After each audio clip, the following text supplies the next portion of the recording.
वक्षस्थ से धर्म का और पीठ से अधर्म का प्रादुर्भाव हुआ है। सृष्टि बढ़ नहीं रही थी, चिंतन किया तो शरीर के दो भाग हो गए। एक भाग का नाम रखा मनु और एक का नाम रखा शत्रुपा। कहा कि सृष्टि बनाओ तो इन दोनों ने कहा कि पिताजी अभी तक सृष्टि होती थी मैथुनी मानसिक, अभी तक सृष्टि होती थी मानसिक और अब होगी मैथुनी। अच्छा, मानसिक सृष्टि के लिए भवन की जरूरत नहीं है, वो कहीं भी रह जाए, किंतु जो मैथुनी सृष्टि होती है उसके लिए मकान की जरूरत है। और अभी पृथ्वी है नहीं, परिताचल है। चिंतन करने लगे तो ब्रह्मा जी महाराज उनको छींक आई और छींक से अंगुष्ठ के बराबर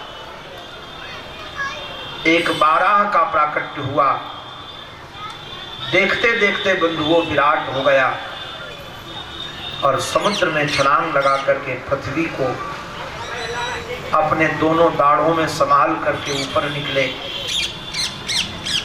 एक असुर ने गाली दे करके कहा कि अरे चोर कहीं के, हमारी पृथ्वी को चुरा कर ले जा रहे हो। भगवान ने कोई उत्तर नहीं दिया। हमारे आराध्य गुरुदेव कहते थे देखो भैया ध्यान रखना, एक तो अपने जीवन में अपना लक्ष्य निर्धारित करना चाहिए। हम लोग बिना लक्ष्य के जी रहे हैं और आप जरा विचार करो कि लक्ष्य के बगैर कहां पहुंचोगे। आप घर से निकलो, कहीं जाने का लक्ष्य ही ना हो। ऐसे जीवन का कोई लक्ष्य होना चाहिए। केवल ये नहीं कि पशुओं जैसे पैदा हुए थे और पशु जैसे मर गए। और जितना बड़ा लक्ष्य बनाओगे उतनी बड़ी सहन शक्ति चाहिए। ये असुर गाली देता रहा, भगवान ने उत्तर नहीं दिया, क्योंकि भगवान का लक्ष्य था पृथ्वी की स्थापना करना। उन्होंने सोचा कि इसकी गाली का जवाब देंगे तो युद्ध होगा, और युद्ध होगा तो पृथ्वी डूब जाएगी, तो हमारा परिश्रम ही व्यर्थ जाएगा। तो पहले पृथ्वी स्थापित कर दी और स्थापित करने के बाद भगवान ने मुड़ करके उसको कहा, क्योंकि वो भगवान को गाली देकर कहता था हे जंगली सुअर। भगवान ने भी कहा कि तुम्हारे जैसे युष्मद ग्राम सिंहान, मैं भी तुम्हारे ग्राम जैसे ग्राम सिंहों को खोजता रहता हूं। आप लोग जानते हो ग्राम सिंह किसे कहते हैं? ठाकुर साहब लोग सोचते हैं कि हम ही सिंह हैं, किंतु दूसरे भी सिंह हैं, वो ग्राम सिंह है। एक महात्मा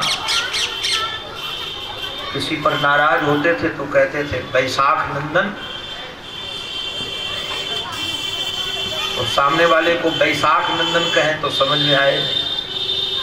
किसी ने पूछा कि आप नाराज होते हो तो बैसाख नंदन क्यों बोलते हो? बैसाख नंदन किसे कहते हैं? हमको तो पता नहीं। तो बोला बैसाख नंदन माने गधा होता है।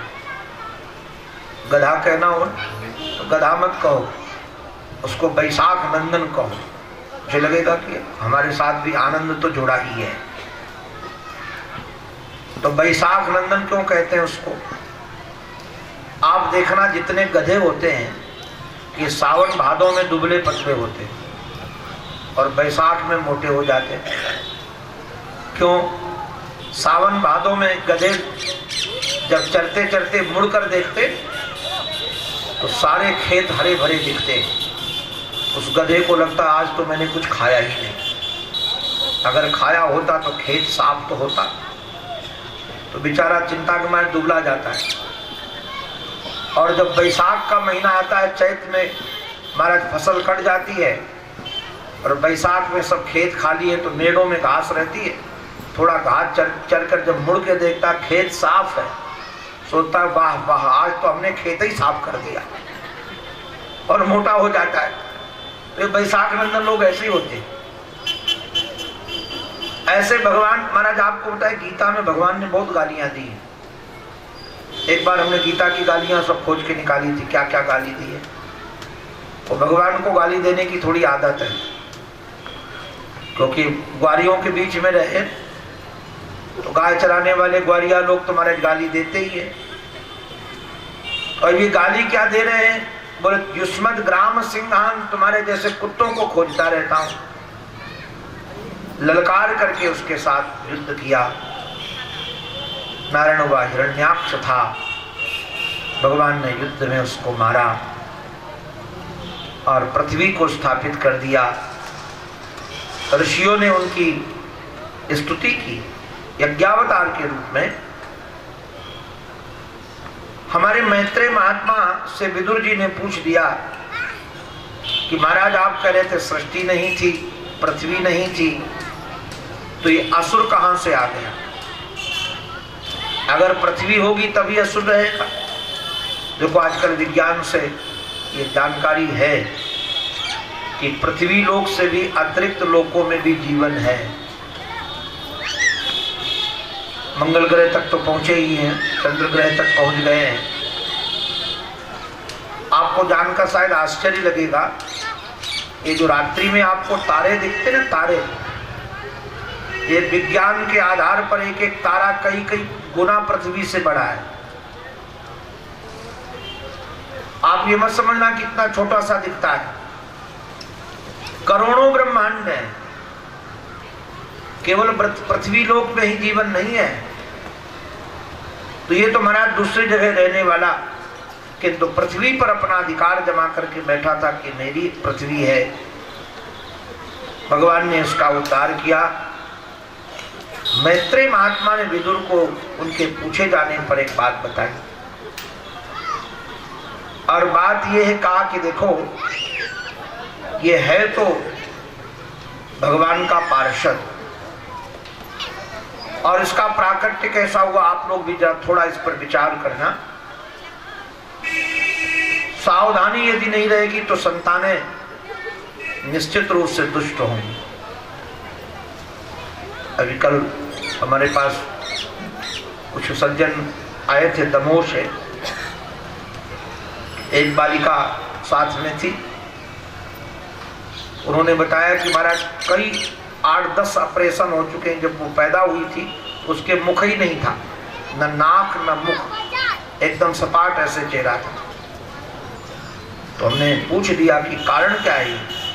अभी ऑपरेशन कर करके उसका मुख भी बना दिया, जबड़े भी बना दिए, दांत भी लगा दिए, नाक भी तैयार कर दिया। अभी लड़की को देखकर लग नहीं सकता था कि इसके पहले मुख नहीं था।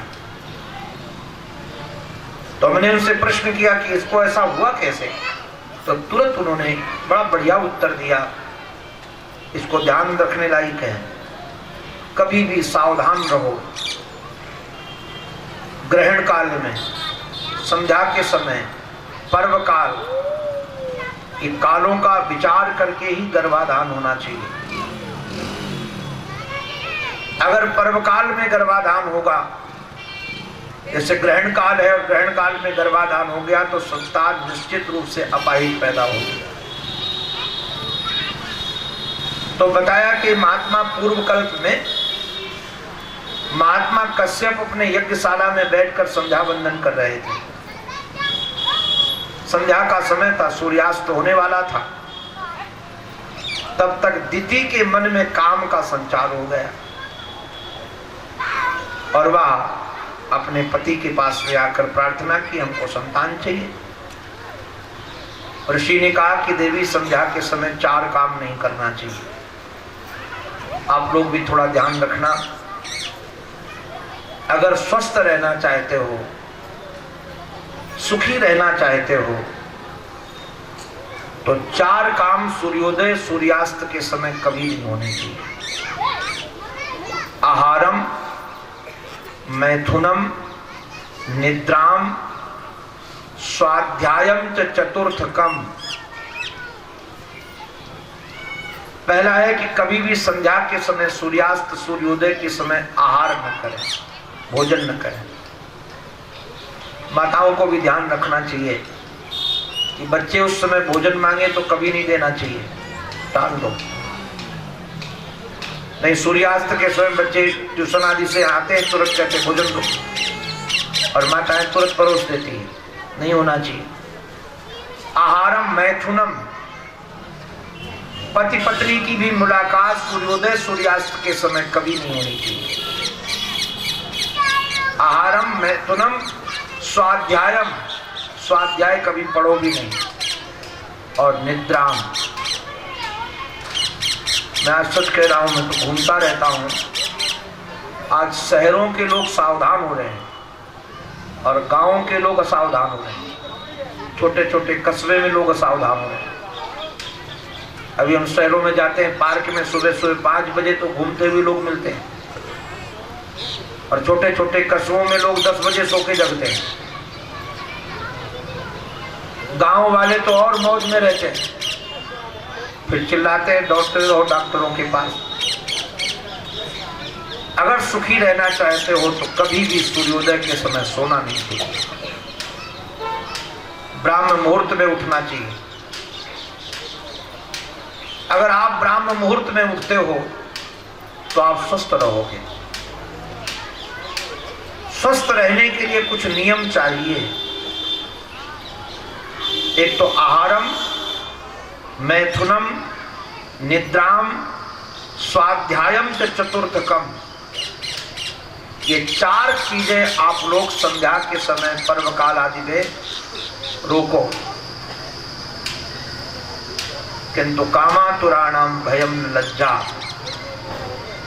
उस देवी के चित्त में काम सवार था। कामातुराणाम भयम लज्जा, लोभातुराणाम गुरुर न बंधो। नीतिकार कहते हैं जब चित्त में काम सवार होता है तो भय और लज्जा का अपहरण हो जाता है। अब देखो इतने खतरनाक कानून बन गए हैं कि विचार करने वाले को फांसी की तक सजा है, किंतु कानून बन जाने के बाद भी क्या संख्या कम हुई विचार की? क्या अनुशासन लगा? क्यों नहीं लग रहा है अनुशासन? कि जब काम चित्त में सवार हो जाता है तो भय चला जाता है, उसको बात की परवाह नहीं होती कि हमको क्या होगा, जो होगा देख लेंगे। अभी तो प्रवृत्ति है, और लज्जा भी नहीं रहती है। ऐसे लोभातुराणाम गुरुर न बंधो, जब चित्त लोभ से भर जाता है तो न अपने गुरु को छोड़े न अपने भाई को छोड़े। उसको लगता है कि कैसे भी बस धन हमको मिलना चाहिए, धन मिलना चाहिए, धन मिलना चाहिए। इस देवी को बहुत समझाया था ऋषि ने, इस समय संध्या के समय गर्भाधान ठीक नहीं है, किंतु वो मानी नहीं। हमारे महाराज श्री एक बात कहते हैं कि बड़े पुरुष, महद पुरुष जितने हुए हैं वो जिद्दी नहीं होते और दुराग्रही नहीं होते हैं। कई लोग इतने जिद्दी होते हैं, जो मैं कहूं सो ही होना चाहिए। और महद पुरुषों का स्वभाव है, अपनी बात कह देते हैं कि भाई ऐसा करो, तुम्हारा मन हो तो मानो और ना मन हो तो ना मानो, तुम्हारी मौत। मना करने के बाद भी देवी जब नहीं मानी, निर्लज्ज होकर ऋषि का आंचल पकड़ लिया, तो ऋषि ने गर्भाधान तो किया। और गर्भाधान करने के बाद जब वह पुनः स्नान करके संध्या वंदन करने के लिए गोपविद बदल कर बैठे,